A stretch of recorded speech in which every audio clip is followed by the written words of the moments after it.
Welcome to the Explainer. Today we're going to break down how a conflict happening miles away can actually hit you right where it hurts, your wallet. We'll show you how it can drive up the cost of literally everything, from gas to groceries. So how does this actually happen? How can one conflict make everything you buy more expensive?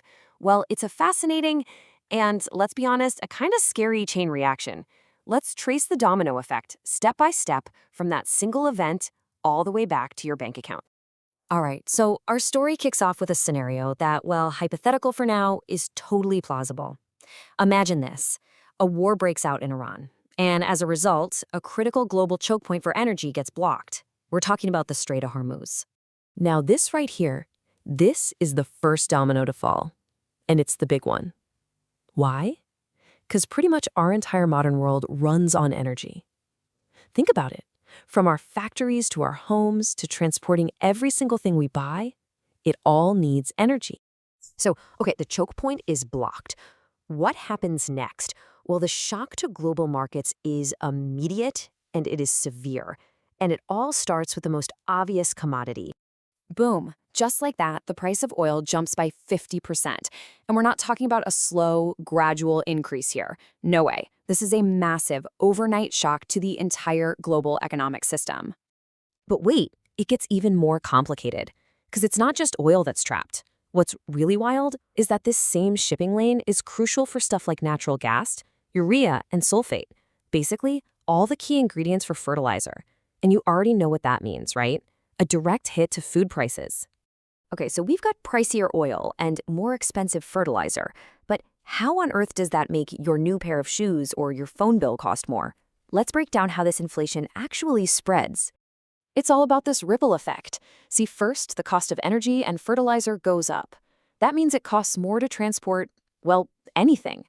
Factories have to pay more just to keep the lights on. And what do businesses do when their costs go up? You guessed it. They pass those costs right along to us, the consumers. And that's the key takeaway here. This isn't just some abstract number you see on a news report.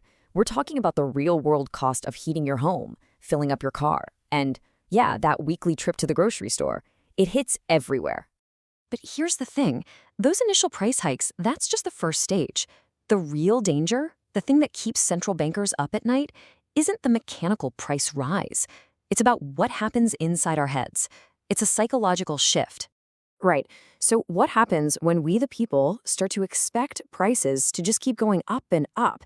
Because that's the tipping point. That is the moment a temporary problem can morph into a really long-term, deep-rooted one. I mean, think about it. If your bills keep going up, you're going to ask for a raise, right? Of course. But then the business you work for has to raise their prices to cover your higher wage.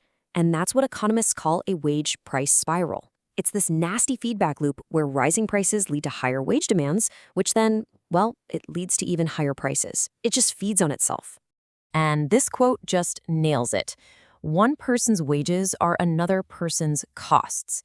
It perfectly explains that self-fulfilling prophecy. In trying to keep up with inflation, we can accidentally end up fueling it even more. So, if we're in this dangerous spiral, what can the people in charge, the central bankers, actually do? What tools do they even have to stop it?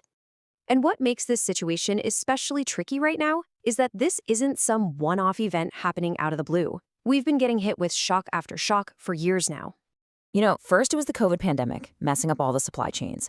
Then, bang, the energy shock from the war in Ukraine. Then you had tariffs. Now, this new war. When people see this constant barrage of shocks, they stop thinking of them as a fluke. They start expecting it. And that expectation of inflation is, well, it's incredibly powerful.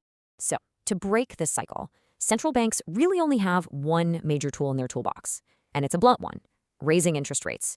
The whole idea is to make borrowing money more expensive, which cools down spending across the economy. It basically destroys demand to bring prices back down. And yeah, it's pretty painful for just about everyone. And this puts them in an absolutely terrible spot. It's a tug of war with no good outcome. On one hand, they can hike interest rates to fight inflation, but that could seriously hurt the economy and even cause a recession. On the other hand, if they keep rates low to protect jobs, they risk letting inflation spiral completely out of control, kind of like what happened back in 2022. Which leaves us with a really tough question, doesn't it?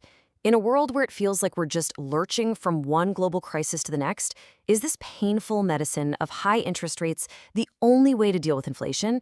And how do you even manage an economy when you know the next big shock is always just around the corner?